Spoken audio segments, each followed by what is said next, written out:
Bill, I know this is pretty interesting. You actually did this. I don't remember if it was this year or last year. Someone wants to know, what about the ability to crowd raise for a fundraising project? Now, this is asked in the aspect of maybe fixing up the park or doing some type of community entertainment, but I know that you actually had a similar approach, parallel done with respect to litigation and trying to offset some costs. So can you do it? And if you got any other insights or thoughts about it, that would be helpful. So yeah, this wasn't my idea, but the township came up with the idea. This was a very, very expensive lawsuit for the township against a international corporation that had basically sued the township over a land use decision they made, and the township really wasn't in a good position to fund the litigation.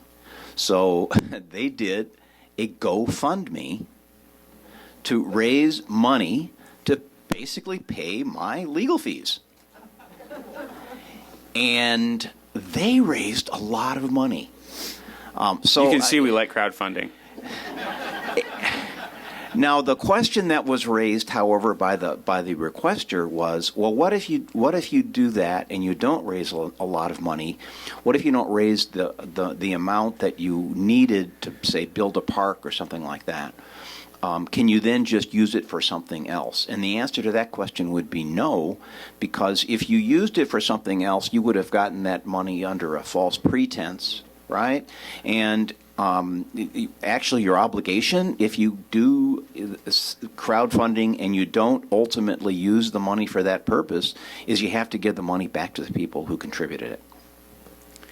And the interesting aspect of this is that you can crowdfund to help raise litigation for your own litigation, and then I just had the reverse where an individual that we were pursuing crowdfunded to raise legal fees to continue to defend appeal against us. So I guess it goes both ways.